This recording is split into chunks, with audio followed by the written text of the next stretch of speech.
Welcome once again to the Game of the Day presentation, this time for round 8 of the 2016 British Chess Championships, coming to you live from the Bournemouth Pavilion in England. And for my round 8 game, I've chosen the game between Danny Gormally and Chris Ward, two very combative Grandmasters with sharp styles. Before they even sat down, I was predicting this was going to be a fiery affair, and the crowd was not disappointed. So with both players trying to win, naturally a sharp opening appears on the board. Chris, as uncompromising as ever, plays a version of the dragon called the hyper-accelerated fianchetto, where black plays g6 as early as possible. Chris, of course, is a dragon specialist, one of the foremost dragon specialists in the world, could easily have gone into a dragon with d6. Perhaps he was afraid that Gormally would play bishop b5 check or something like that and completely sidestep the dragon altogether. There is also, of course, a way to get into the accelerated dragon via knight c6. Again, perhaps Chris was afraid of bishop b5. Well, not afraid, of course, but slightly wary that he wasn't going to get what he wanted to get. So g6, and now it's up to white to show the differences between this and the normal lines. And Gormally steps out in a very original direction by playing c3 and then bishop c4. Black plays d6, white castles, black brings his knight out to f6, and now pawn up to d3. So it looks on the face of it as if white is just settling for a slow, rather naive looking development against the Sicilian. It seems just a question of time before black is able to attack this bishop either with d5 or b5 and gain some time. But this is a system for white with latent sting. White doesn't try to refute black's opening at all. Instead, he just contents himself with a very slight edge, slow manoeuvring, and a careful lead up to the key move d4, which gains space in the centre.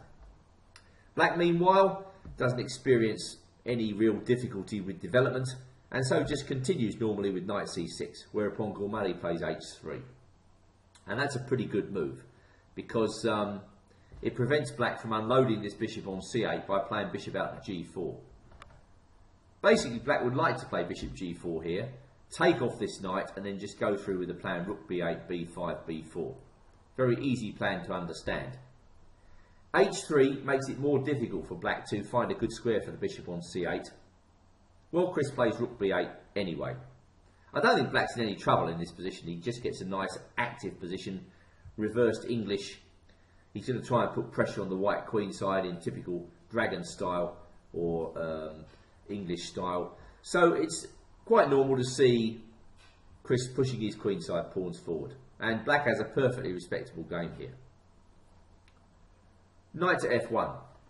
The slow manoeuvres continue, and black presses on the queenside with b4. Now, there was an opportunity to sacrifice a pawn here. I don't know how good it is, and perhaps Chris didn't want to commit himself at this stage, but black could have tried a4, and if bishop c2, a3. This is a clear pawn sacrifice. I mean, I think white's got to take this pawn, otherwise he's got nothing to show for the undermining of the long diagonal. And now black just plays knight d7, trying to get some compensation here for the pawn. I mean, it's true, it could force white into a kind of defensive situation here. But as I say, I probably think that Chris didn't want to do this because it is very committal to sack a pawn at this stage. Well, it's all a question of style. That would be one way to highlight the slowness of white's opening plan. Instead, black just goes through with the logical b4 and white plays bishop e3. Then comes knight d7. And now, due to the pressure on c3, it's time for white to play d4. Bishop to a6. Well, Chris seems to have solved the problem of his bishop on c8 quite effortlessly. The bishop comes to a nice diagonal, and as we'll see in the upcoming play, black could have used the position of this bishop constructively to make his position better. But all this is coming up as Gormally continues to manoeuvre. This might look like a weird square for the knight, but the idea is to come to g4 and then to put some pressure on the black king position. And as we'll see, this Could be a very effective plan if black responds inaccurately. So white puts a piece on the edge of the board, therefore black reacts in the centre of the board by exchanging all the pieces and softening up the long diagonal. But now comes a mistake. Knight to f6. Well, an imprecision really. If Chris had found the move knight b4 here, and I'm sure that was part of his thinking, then I believe that black has a very nice position. And the idea is to use the d3 square either for the bishop or knight to gain active counterplay. I'm not sure what white would do against knight b4 at this point. If he goes queen d2, we come in with the knight. Sorry, that was a bit quick. We come in with the knight, he moves his rook, and now we play knight f6. This is much better timing in the game, as you'll see, because the move e5 is much less effective for white. Well, white really can't contemplate it there. So going back to knight b4, obviously white can continue with his plan. Then black comes in, and white's got to make this uncomfortable move, rook e2. But after that, I think we can go a4. And to me, this move justifies the whole black opening setup, because what is white going to do? If he goes bishop c2, we go knight b2, and we're attacking the queen and the rook on e2. If he takes the pawn, then we go knight b2 with a very unpleasant fork. Now the queen's attacked, the rook on e2 and the bishop. So it may be that knight g4 isn't any good. And finally, what about rook b1? Well, now we bring our bishop into the game. And after that, I think white's in trouble. Well, he's got to speculate here. He's got to try bishop takes f7 check, and then rook takes b4. I mean, that's probably his best. But black's the exchange up. Okay, white can argue that he's got a pawn for the exchange. It's not so easy. He's got good control of the centre. But if that's the best that white has after knight b4, then black should certainly have done it. Instead, Chris slightly misplays the move order, knight f6, and this gives Gormally the chance to stick it to him with e5. And suddenly the whole position's changed. Black's too late with his counterplay on d3, and white is getting the upper hand on the king side with knight g4 and queen d2. Well, that was a key moment in the game, which has gone by.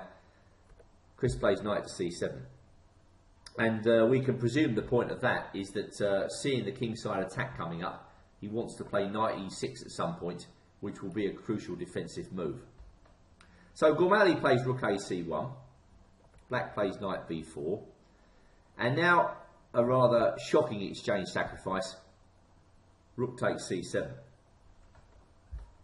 Obviously white could have gone bishop h6 here and got a position similar to the game.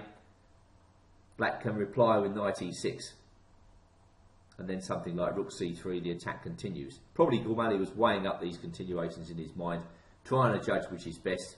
In the end, he shows courage and goes for it with rook c7, queen c7, and now bishop h6. Now there's no doubt about it, black should be able to defend against this attack.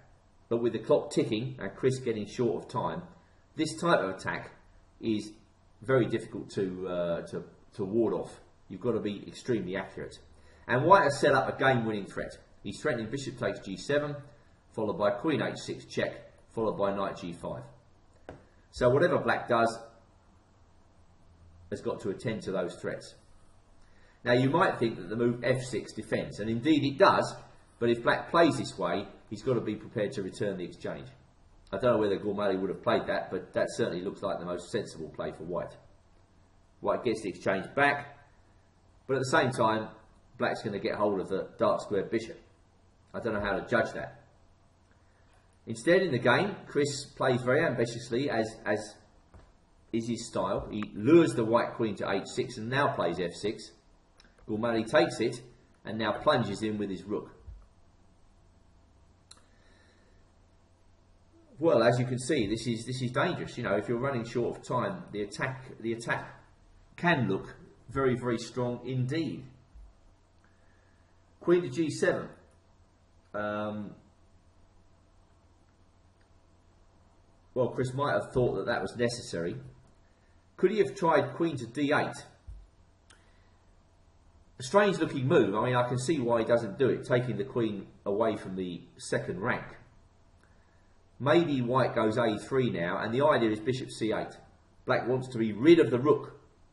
And, well, as you can see, the knight's on the other end of the diagonal. Black would be happy to get rid of that knight as well. So it may be here that white has to take a draw, and he can do this by playing knight g5. And when black takes it, bang, rook takes g6 check. And I don't think here there's anything more than the draw. Well, we can maybe assume that Chris was playing for the win. Queen to g7. Gormally doesn't want the queens off. But now another one of those moves where, you know, you can't help but feel black is going over the top here. He plays h5. And this could lead to a fatal weakening of his king position. Once again, short of time, you're playing one of the best attacking players in the country. I ask you to put yourself in black's shoes. You know, it's easy to make a mistake under those circumstances. And now Gormally probably makes a mistake himself by playing rook e7. Now this looks very, very plausible, as it's going to win the queen, because black doesn't really have any squares for the queen. If he plays rook f7, we've got knight h6 check. But there was a better way to do it, I feel, by going knight h6 check first. And the difference here is that after rook e7, black's got to play queen takes e7 here, and white is able to drag the king out to h6. Now we were looking at this position in the commentary room, trying to judge whether this was better or worse than the game. Turns out white has a3 in this position, and this is a very awkward move for black to meet. The reason is that white is able to get his bishop on c2 forcibly into the game, and this is going to make all the difference. For instance, after knight c6, we have queen to d6. That's an awkward move to meet, because it highlights the jumbled up nature of the black pieces. Black can't take on b3, we can take on f8 with check. If he goes bishop b7, we take on d5. And although black's got lots of pieces, they're all uncoordinated. So for instance, if he tries to protect knight h4 and then queen g3, this shows you how suddenly white can get an attack. Well, if we compare this with the game, where Gormally goes rook e7 straight away, black takes on g4, takes. This is less dangerous for black if Chris Ward manages to find g5. That is the saving grace. And this is the move which differentiates this line from the earlier one. Well, g5 is just a good move. Trying to block the white attack completely. I mean, if white goes all in here with knight takes g5 and then queen takes g5 check, and then plays a move like a3, let's say, it's probably going to end in a draw. I mean, white can get a draw by perpetual check. Going back, if rook b8 is also a move, that might have been also better than the move played. And then white goes queen f4, and it's game on. But coming into time trouble, unfortunately, Chris now makes a mistake with bishop c4. White is able to press home his attack very quickly with g5, and the difference is that after rook b e8, which was probably the move that Chris was banking on, then white moves in with g takes f6, king takes f6, and in this position Chris lost on time. But if you run this through the machines, you'll see that white has a pretty substantial advantage due to his ongoing attack. So that was it. Black lost on time. Gormally showed definite courage there, sacrificing pieces, going for the attack, and was rewarded in the end with an important win from the competitive point of view. So we move now to round 9 in this exciting tournament, and I'll be back tomorrow with yet another game of the day. Thank you for viewing.